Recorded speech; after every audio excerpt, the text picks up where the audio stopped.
Recruiting rankings are certainly bandied about by college football fans in regards to their relevance. We know that they mean something. How much do they mean? We see certain programs like Kansas State and Stanford in the past, Michigan State and Wisconsin more recently, go into player development and that's the calling card for their particular programs, while we've seen programs like Texas and USC flounder at times despite top 5 recruiting classes. We got Tyler Turner on the line from the Sportscast. He has a team talent formula to break down for us in which he basically evaluates the recruiting rankings and then the percentage of players that will remain on a roster to evaluate how much talent each particular team across the nation has entering this season, of course, of 2020. Tyler, how you doing tonight? Good, man. How are you doing? I'm doing just fine. I appreciate you stopping by. Yeah, thanks for having me. Nerd it up a little bit and break down some numbers and see another perspective on the expectations of particular programs. That's always a good thing. So what we have here again is what you call the team talent formula. So break it down for us. Yeah. So thanks for the introduction. I appreciate it. So basically, I came up with this. My first time I did it was last year. I did the 2019 team talent formula, and it was kind of an idea that I was basing a little bit on the 247 team talent composite. They have done it every year since 2015, but they only do it right when the rosters are put together in August. And they don't update it during the season. They don't update it after the season when guys leave. So you pretty much get your one-time team talent composite, and that's what you see. And it's not bad, but I was like, man, I'd kind of like to see where rosters are going as, they're signed on signing day in February. You have guys leave for the draft. You have guys that transfer out of the program. So what does the program look from day one right at signing day to throughout the season? What happens when you lose guys during the season? How does it affect the baseline talent of the roster?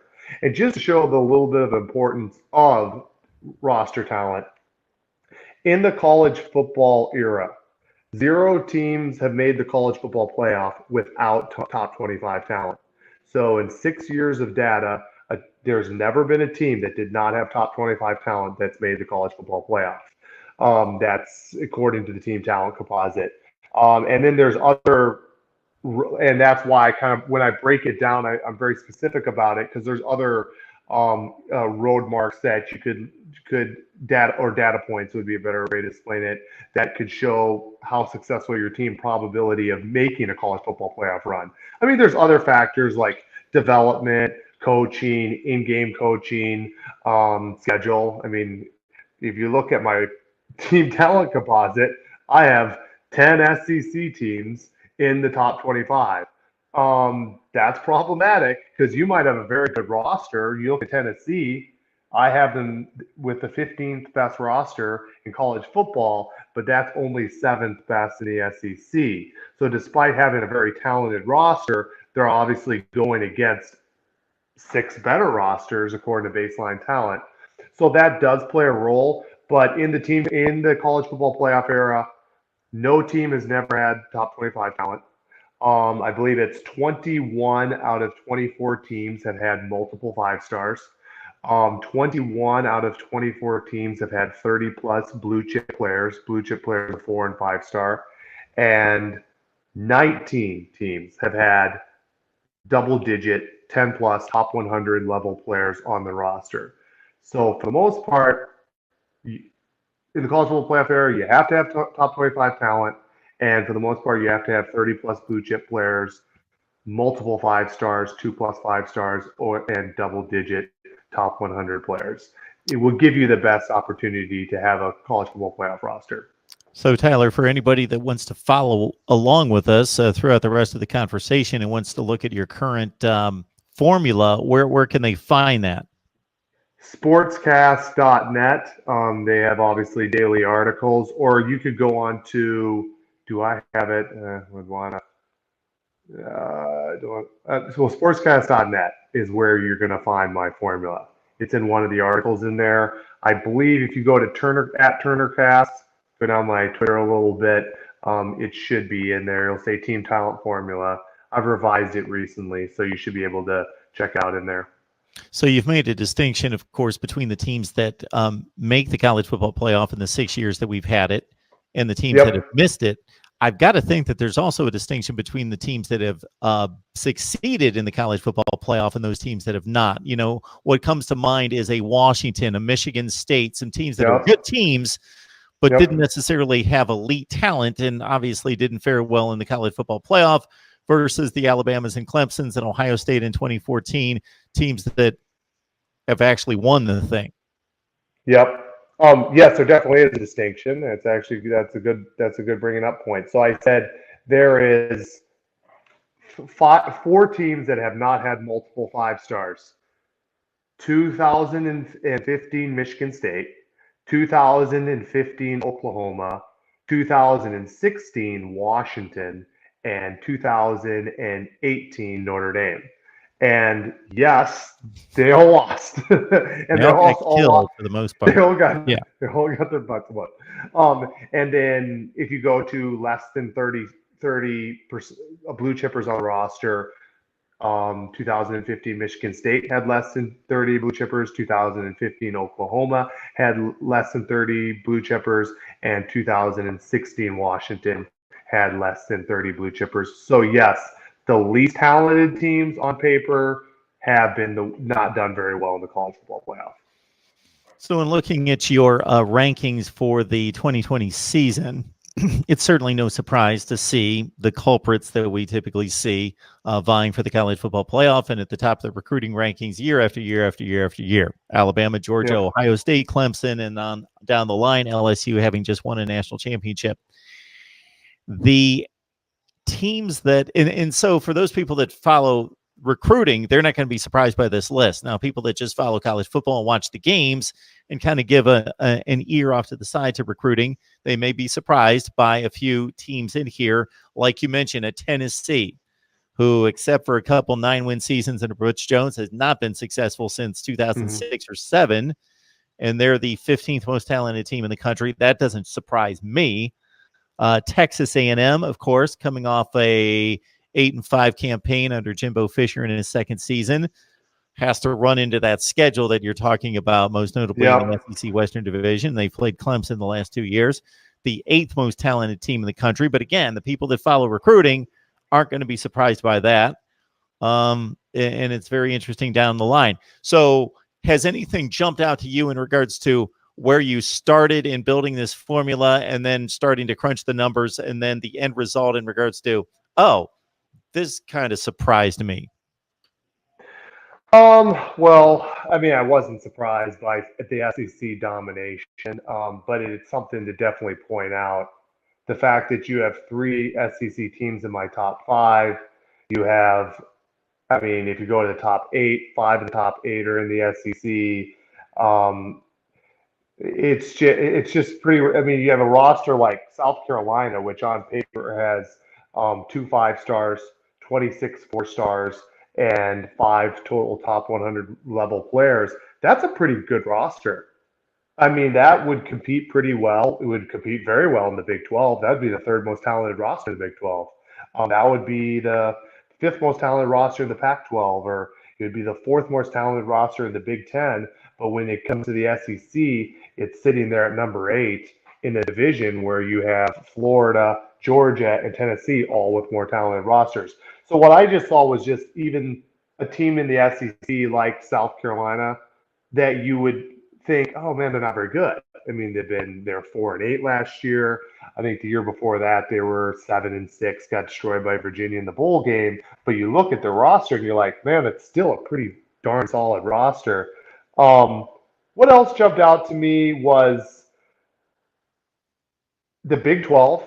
If you see it, the Big 12 has only 2 teams in the top 25, and I have my next 5 out, so the 5 that just missed the top 25, and there's no Big 12 teams. So basically, within the top 30 rosters in college football, Big 12 only has 2.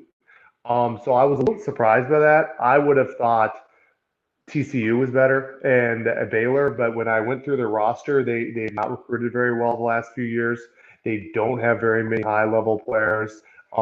They're single digits when it comes to blue chip talent. So definitely really slanted towards Texas and Oklahoma in the Big 12. And then you got Clemson that just is significantly ahead of the rest in the ACC, as is Ohio State, significantly ahead of the rest in the Big Ten. And you got some Penn State has a very good roster. Michigan has a very solid roster, but Ohio State and Clemson have just elite rosters, double digit 5 stars. Um, Most rosters in college football do not have double digit blue chip players. Well, Clemson, Ohio State, Georgia, and Alabama all have double digit 5 stars. So that just shows the level of talent they have in their roster.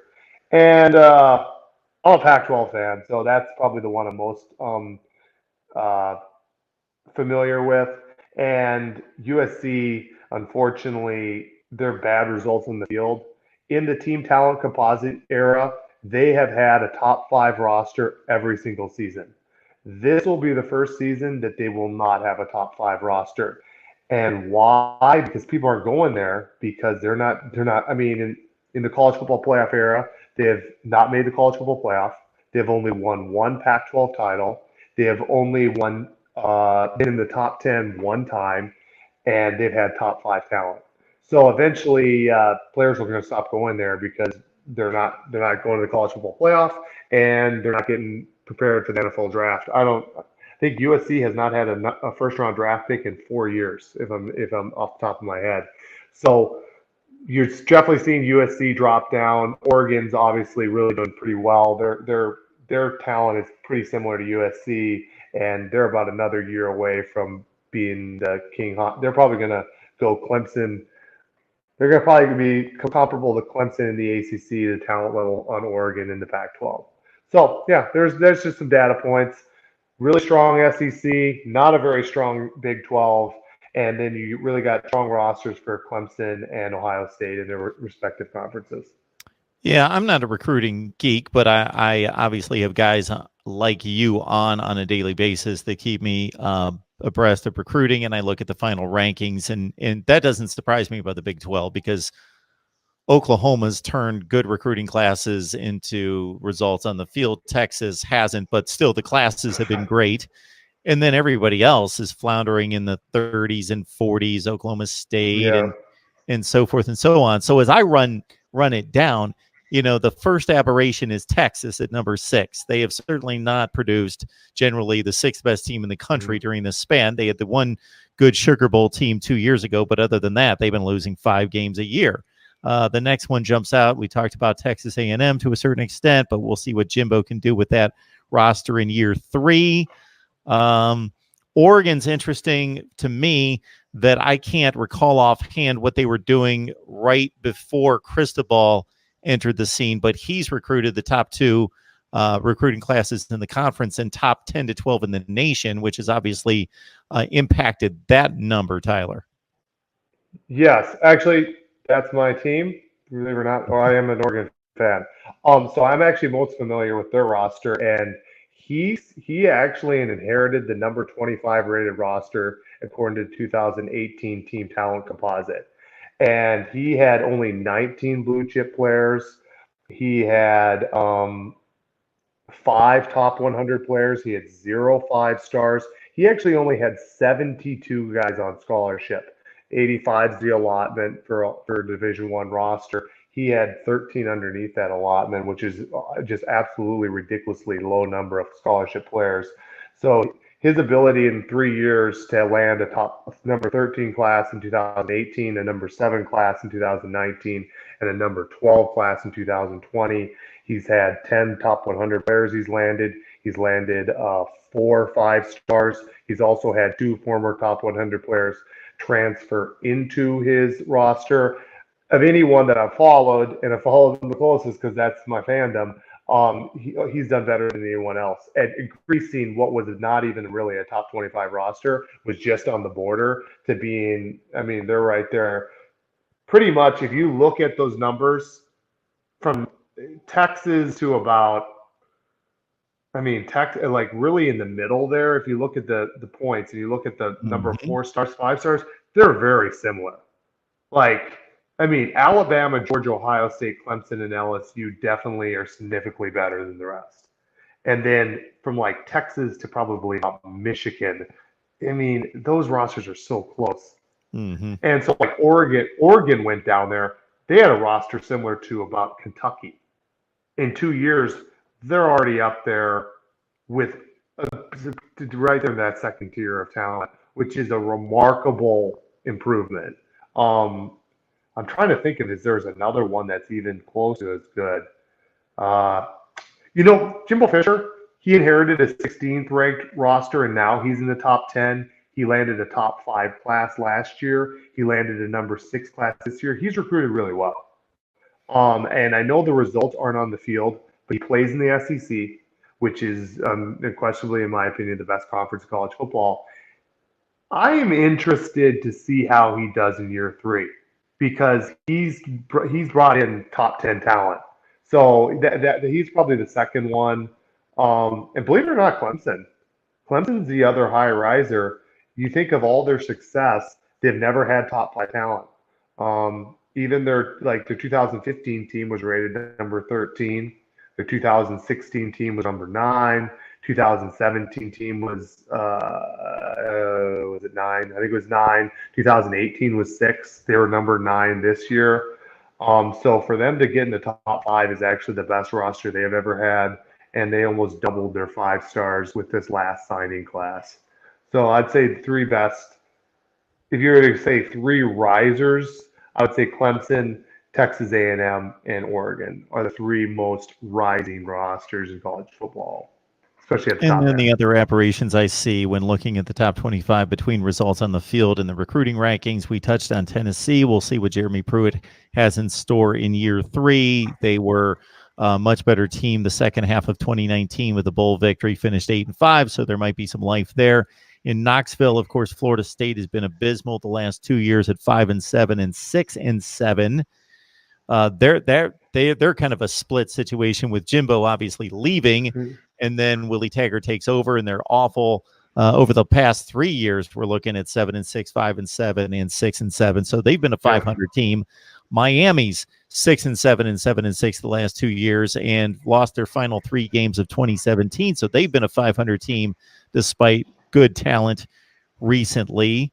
Stanford, I don't want to blow one season out of proportion, but they seem to be in a free fall to a certain extent because Stanford between about 2010 and 2016 was close to the elite, not quite there, but a top 5 to 10 team, winning Rose Bowls, Pac-12 championships. Then they kind of settled in that 9-3 range for several seasons. Mm-hmm. And now 4-8 and really bad performance last year. Nebraska jumps out to me because obviously they've been bad, haven't even reached a bowl game the last 2 years. And that's where they stand at number 22 in the nation. They should be churning out, 9-3, 8-4 kind of teams. Yep. Yeah, I'd say so you want me to maybe touch right on like which ones are not achieving up to their talent level right now? Yeah, that was just my observation and looking at 1 through 25. Yeah, I mean, the USC's been that's why they're not getting as good classes now. They've been the epitome of like not achieving their talent level. Why Clay Helton still has a job? I don't know why he has one because if you have a top 5 roster in a conference where pretty much every other roster for the most part over the last 5 years has not even had top 15 talent, USC should be winning it every single year, especially in that division. Yeah, and they played in you're right. They played not only that they're the worst division. Like at least Washington, Stanford, and Oregon have fairly good talent and good rosters. I mean, they've had UCLA had a brief period where they had some good talent, but USC is just remarkably underachieved. Florida State, and actually this is the first time that Florida State, every other team talent composite, they've had top 10 talent. So this is the first time that actually Florida State's not going to have top 10 talent. And, Jimbo Fisher had a terrible last year. He left. Willie Taggart had a pretty porous, he got fired obviously after 2 years. So they have not achieved. And and it's affected recruiting. They didn't have very great. They had a below average class for them last year, and then this year they, new coaching staff. They landed number 22 in the country, so it's going to take a year or two for them to get back up there to the upper echelon. And then Nebraska's pretty much, for as long as I've known it, have been in that like 20 to 25-ish range. Um, and yeah, better talent than Wisconsin, better talent than Northwestern, better talent than Iowa. Minnesota. Yeah, way better talent than Iowa and Minnesota, but they have not been good at all for the last 3 years. One coach got fired, and then Scott Frost had a tough transition. So, will it change? I think you really have to give things time. Like Jeremy Pruitt, you have to give him time. Scott Frost, you have to give him time. Jimbo Fisher, you have to give him time. Mario Cristobal, I guess you got to give him time. But he already won the Pac-12 title. So, but I think that some of these rosters and these guys they're developing the culture around the particular coach, you could see a definite bump in. Like, I remember last year, I actually did a podcast because I did my first formula, and I looked at Penn State, and I'm like, Penn State. I was looking at the roster last year, and it was like number 8 last year, and I said, I think they're going to be in the playoff hunt by the end of the season. And they weren't really popular. Weren't really trendy at the beginning of the year. But I looked at the talent on paper. I'm like, it's a pretty good roster, especially in the Big Ten when no one else other than maybe Ohio State is better. Well, Penn State, if they could have beaten Ohio State at the end of the season, they probably would have made the college football playoff. So I looked at certain rosters last year, and I was like, I think with the coaching staff they have in place, I think they're going to be better. And Texas A&M is someone that I think Jimbo Fisher is a good coach. I really like his defensive coordinator, Elko, and I think Texas A&M is going to be a team that is going to be. I think they're going to be better this year, and I think that higher end talent's going to show up. And not surprisingly, Wisconsin out playing its talent outside the top 25, but they're always in the top 25, typically in the top 10 to 15 range. The one real standout here in the next 5 out, Tyler, is, of course, Arkansas has been abysmal on the field. Yeah. They're losing to the likes of Colorado State and San Jose State and North Texas the last 2 years. They can't beat anyone, and they have the 27th best roster in the country. Yep, and they've done really solid. Sam Pittman's done really good in the transfer portal this year. He landed Levi Draper from Oklahoma, former 4-star. He landed Xavier Kelly from Clemson, a former 4-star. So he's helped that roster. And he landed, I think his class landed about 29 this year, if I remember. Oh, he landed Felipe Franks, too, former top 100 player from Florida. And Chad Morris actually recruited pretty well. He had some good recruiters on his staff, and he landed a top 25 class last year. Obviously, he had a couple. You're right. I mean, they lost to just FCS schools or like bad FBS schools, so he got fired despite that. And Ole Miss is another one that they really trended down though, because when it started like about 5 years ago, they actually had a top 15 roster. And obviously Hugh Freeze, all that went down with that. A lot of guys transferred out and exited to the NFL early, or transferred out of the program. So they're someone that they still are in like at 26th, but they've been kind of bordering there. You would think that their results would be a little better on the field. That's why they fired Matt Luke. Let's see if Lane Kiffin can get a little better results out of it. But it's so hard in the SEC because you're looking at, like I said, Mississippi State number 23, but that's only the number 9th most talented roster in the SEC. So, I mean, what can it's all relative. Like if Mississippi State or South Carolina or Ole Miss or Kentucky were in the Big 12, I think they'd be better. I mean, they'd have better records. SEC is just tough. I mean, you're just playing really good teams with really good talent, and you might have a good roster, but the other team has a better roster. Okay, it's the team talent formula, so you can check it out on the sportscast.com? .net. .net. Sportscast.net. Yep. .net.